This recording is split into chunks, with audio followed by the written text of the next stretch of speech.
According to the National Bureau of Economic Research, the Great Recession, that was brought on by the implosion of Wall Street, ended in June 2009.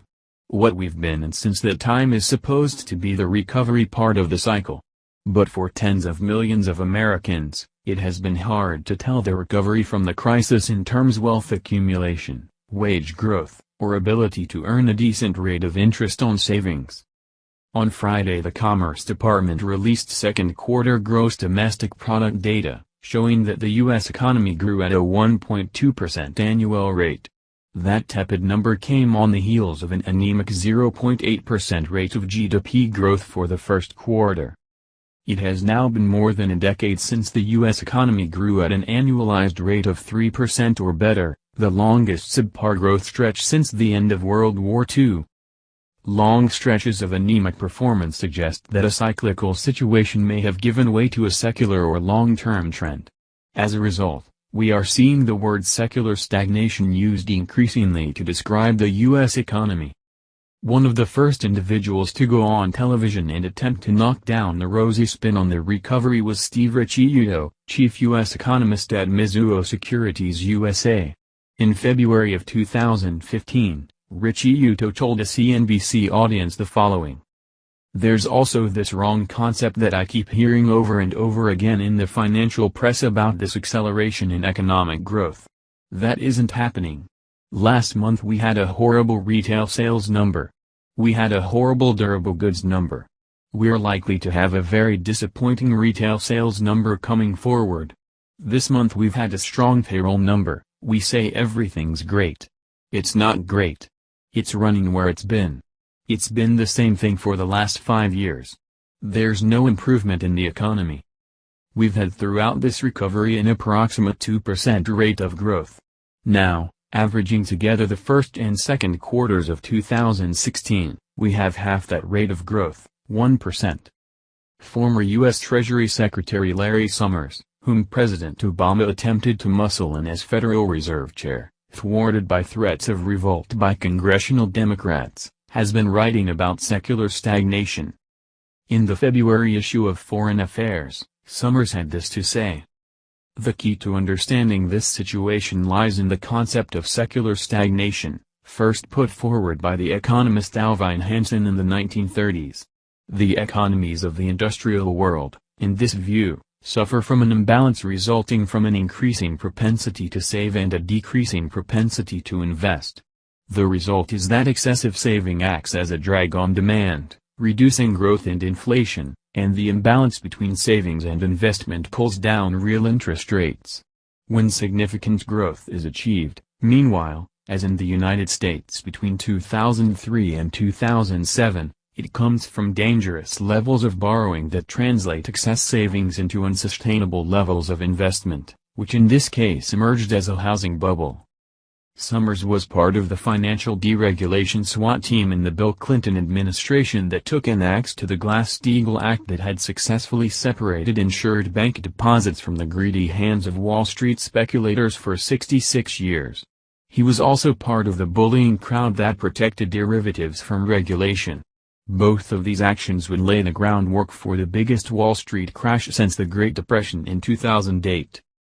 At the November 12, 1999 signing ceremony for the Gramm-Leach-Bliley Act, the legislation that repealed the Glass-Steagall Act, Summers stated, "Let me welcome you all here today for the signing of this historic legislation. With this bill, the American financial system takes a major step forward towards the 21st century. One that will benefit American consumers, business, and the national economy for many years to come. I believe we have all found the right framework for America's future financial system." Summers is correct that the U.S. has entered a period of secular stagnation, but he is as wrong on his assumptions about what is causing it as he was wrong on his financial deregulation lunacy in the Clinton administration. The late Lester Thurow, the prominent MIT economist, explained today's problem almost 30 years ago.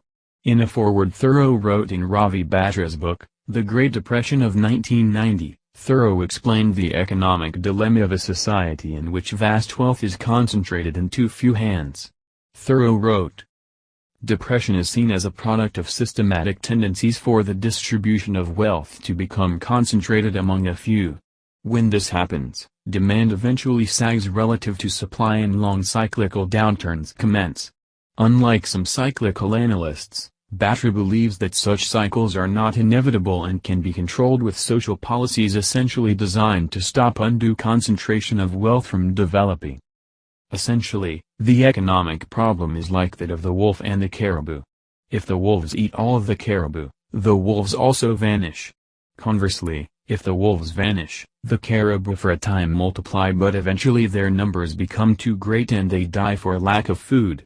Producers need consumers, and if producers deprive workers of their fair share of production income, they essentially deprive themselves of the affluent consumers they need to make their facilities profitable. One could think of Batra's argument as a kind of economic ecology where there is a right environmental balance.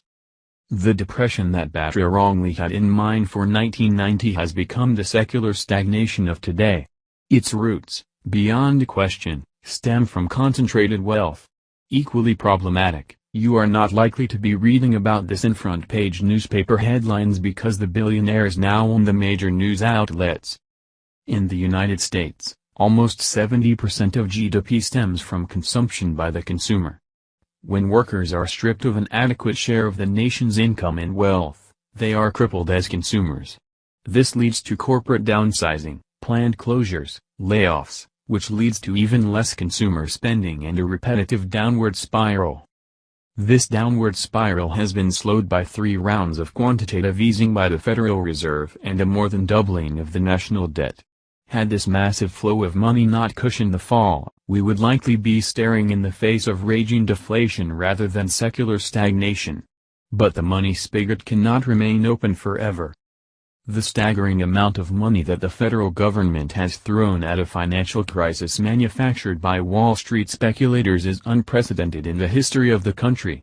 When Bill Clinton took office in January 1993, the U.S. national debt stood at $4 trillion. The country was then more than 2 centuries old, had paid for the Revolutionary War, the Civil War, and financed a multitude of FDR programs to climb out of the Great Depression, caused by the 1929 stock market crash and the Wall Street speculators the prior time they had gotten their hands on bank deposits. The nation had also paid for World Wars I and II and the Vietnam War. Today, the national debt stands at $19 trillion. It has more than doubled since President Obama took office.